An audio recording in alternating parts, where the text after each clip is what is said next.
So आजच्या रेसील.inच्या वतीने आयोजित केलेल्या या अवॉर्ड फंक्शनसाठी महिला मोठ्या प्रमाणात सहभागी आहेत. आपल्यासोबत 2 बिझनेस विमेन आहेत आणि त्या बिझनेस पार्टनर आहेत. त्यांच्याकडून जाणून घेऊयात त्यांचं नाव काय आणि बिझनेसचं नाव काय. मॅम, तुमचं नाव? स्वाती चुरी. शीतल करडे. आणि what is the name of your business? DG square. This is a e-learning platform. आमचा जो प्लॅटफॉर्म आहे हा ई-लर्निंग प्लॅटफॉर्म आहे. सो सध्या आम्ही जे डिजिटल मार्केटिंग जे बूमिंग क्षेत्र आहे त्या क्षेत्रामध्ये आम्ही मराठीमध्ये हे कोर्सेस घेऊन आलेलो आहे. तर सर्वात प्रथम भारतामध्ये आणि महाराष्ट्रात स्पेसिफिकली मराठी लोकांसाठी आणलेले हे कोर्सेस आहे. डिजिटल मार्केटिंगचं एज्युकेशन तुम्ही या ऑनलाईन कोर्सेसच्या माध्यमातून देताय.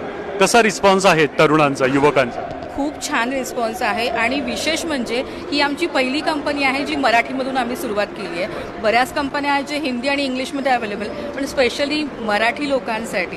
म्हणजे ह्याच्यातून फक्त तुम्ही शिकत नाही आहात, पण ह्याच्यातून तुम्ही रोजगार पण देतोय लोकांना. म्हणजे जेव्हा तुम्ही प्रमोशन्स काही करता त्यातून एका ठिकाणी तुम्हाला कमिशन पण दिलं जातं. प्लस हे सगळे कोर्सेस शिकून तुम्ही डिजिटली स्मार्ट होता, जेणेकरून तुमचे जे एक्झिस्टिंग बिझनेस असतील ते सुद्धा तुम्ही ग्रो करू शकता. आणि पुढे जाऊन डिजिटली म्हणजे तुम्हाला माहिती आहे सोशल मीडिया आजकाल किती ट्रेंडिंग आहे आणि जी लोक सोशल मीडियावर ॲक्टिव्ह आहेत ते खूप छान कमवत आहेत आणि पुढेही जातात. म्हणजे डिजिटल मार्केटिंग किंवा डिजिटल स्किल्स म्हणा, हे म्हणजे काळाबरोबर पुढे जाणं आहे. हे आपण लोकांना शिकवतो ते सुद्धा